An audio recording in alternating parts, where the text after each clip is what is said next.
Question 11a. So the function f is defined by this cubic, and we have to show that f of x is an increasing function. So cubics which are positive could have a shape that has our maximum and minimum. It could be a shape where it flattens out and then goes up, or it just could be a shape that sort of doesn't even really flatten out. It sort of half thinks about it and then decides, no, I'm going to keep going. So those are all examples of positive cubics. And if you get the stationary point question that we had earlier in the paper, chances are it's going to have a max and a min. Possibly it might be one of the other two, but they're less common. Here, the first example isn't an increasing function because it's increasing and then it goes down. That's a decreasing section, and then it's increasing again. Even really here, it flattens out to 0, so it's not really increasing there. So it's the third picture we're looking at, where it's just going up all the way across its graph. That's what that means. Okay, this idea of an increasing function means your gradient is positive. Now, if it said strictly increasing, it would mean it could never even flatten out to 0. This just says increasing. Okay, but we're going to do it the same way anyway. So we need our gradient, so we need to do dy by dx, and that would be 3x squared minus 18x plus 28.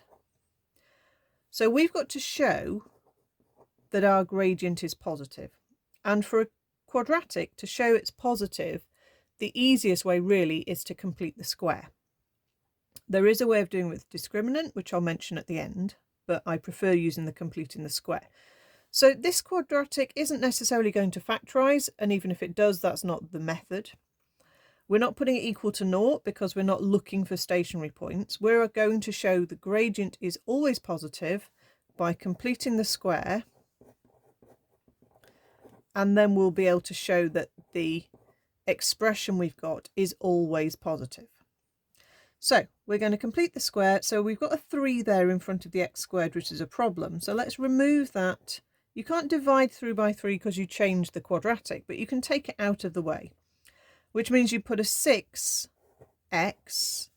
Now 3 isn't a factor of 28, so just tag the 28 on at the end after you've closed the bracket.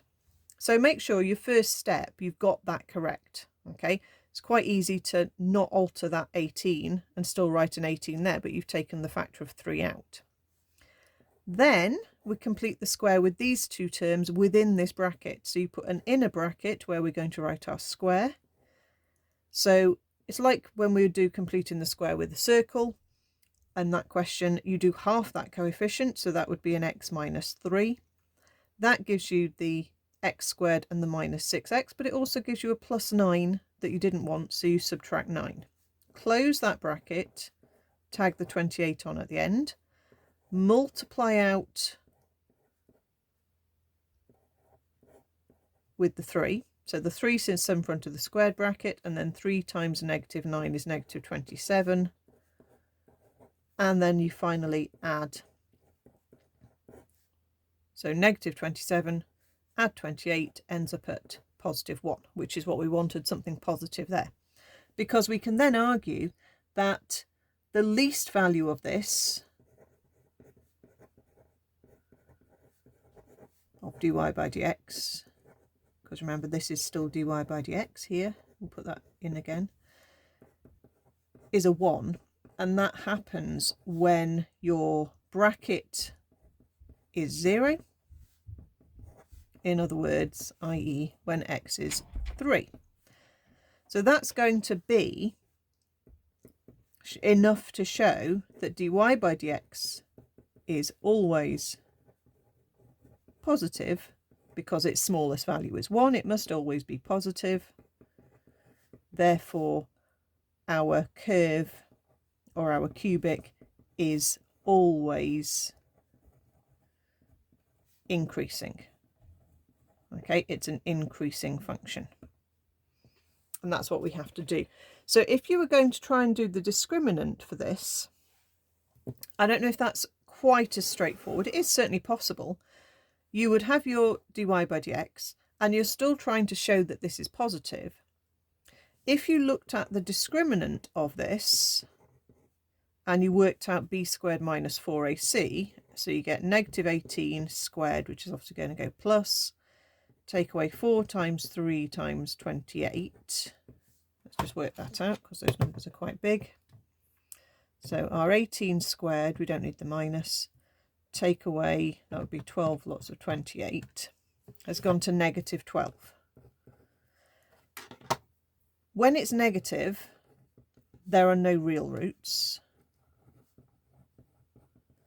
And because you know it's a positive quadratic, okay, because it's a 3x squared indicates it's a positive quadratic, then if we draw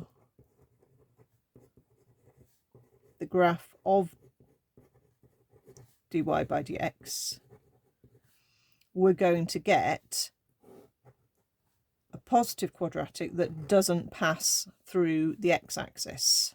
Okay, it won't pass through the x-axis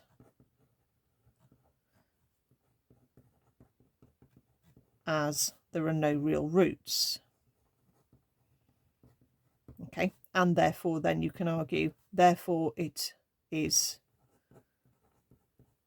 always positive. So basically you're showing a quadratic is always positive by showing its discriminant is negative and pointing out it's a U-shaped graph. I don't know if that's as straightforward. It's up to you. Both methods will work, okay, and obviously you can then say, you know, etc., it's an increasing function, okay, but I think I prefer the completing square version of that calculation.